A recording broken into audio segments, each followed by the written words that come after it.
नमस्कार दोस्तों, अगले साल नवंबर में अमेरिका के अंदर राष्ट्रपति के चुनाव होने हैं। चुनाव भले ही नवंबर में होंगे, लेकिन राजनीति भारत के जैसी अभी से ही शुरू हो चुकी है। एक तरफ जहां डेमोक्रेटिक पार्टी से जो बाइडेन है, तो वहीं रिपब्लिकन पार्टी से ट्रंप अमेरिका में इस समय बड़े चेहरे हैं। जो बाइडेन अभी प्रेसिडेंट हैं, तो वही ट्रंप बाइडेन से पहले अमेरिका के राष्ट्रपति थे। लेकिन दोनों ही नेताओं को लेकर बड़ा विवाद है, और वो ये है कि दोनों में से बेहतर कौन है।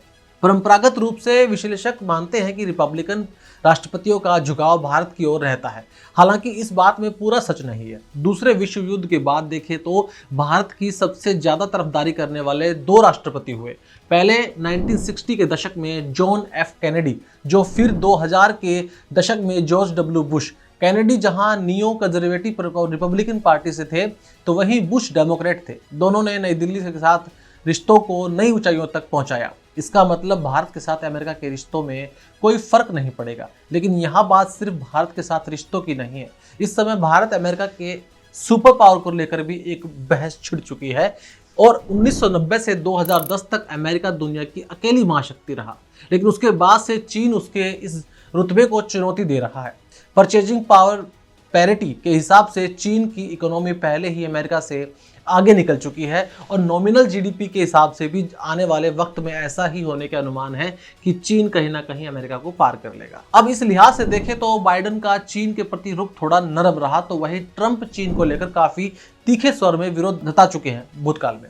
आपको याद होगा जब ट्रंप ने कोरोना वायरस के दौरान इसे चीनी वायरस का नाम दिया था। कुछ एक्सपर्ट्स के मुताबिक सिर्फ इकोनॉमी ही नहीं, विदेश नीति के मोर्चे पर भी अमेरिका कमजोर पड़ रहा है। खासतौर पर तेल और गैस प्रोडक्शन में आत्मनिर्भरता के बाद पश्चिमी एशिया में अमेरिका की दिलचस्पी खत्म हो गई है। सऊदी अरब जैसे उसके बहुत पुराने सहयोगी स्वतंत्र विदेशी नीति पर चल रहे हैं।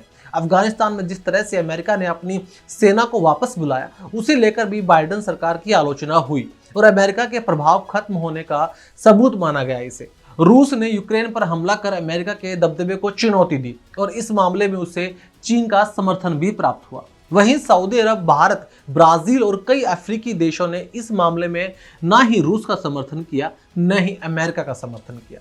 फिर चीन ने बेल्ट एंड रोड इनिशिएटिव यानी कि BRI और डेट डिप्लोमेसी के जरिए जिस तरह से दुनिया के गरीब और विकासशील देशों में अपना प्रभाव बढ़ाया है, उसका कोई सार्थक विकल्प अमेरिका और पश्चिमी देशों में अभी तक दिखाई नहीं दे रहा।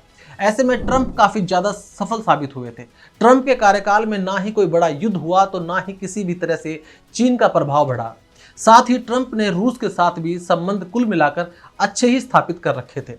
दुनिया के 150 बड़े देशों में से 60 सबसे बड़े देश अमेरिका के सहयोगी हैं, और उनमें से चीन और रूस को छोड़कर दुनिया के सारे अमीर देश शामिल हैं। वैश्विक मंच पर अपना प्रभुत्व बनाए रखने के लिए अमेरिका सैन्य ताकत के बदले बातचीत और सहयोग के रास्ते पर चलेगा। लीडरशिप का मतलब किसी को दबाना नहीं होता। लीडरशिप का मतलब होता है कि सभी को एक साथ लेकर चलें, दुनिया में तालमेल बना रहे। और इन दोनों ही मोर्चे पर दोनों ही नेता जो है थोड़े से विफल साबित हुए हैं। आपको क्या लगता है, ट्रंप और बाइडेन दोनों में से सबसे बेहतर अमेरिका के लिए कौन होगा? कौन इस सुपर पावर के लिए सबसे अच्छा नेता साबित हो सकता है? कमेंट बॉक्स में आप अपनी राय जरूर दीजिएगा। अब आपसे मिलते हैं अगली वीडियो में। तब तक के लिए अपना ख्याल रखिए और देखते रहिए क्लिक इंडिया। धन्यवाद।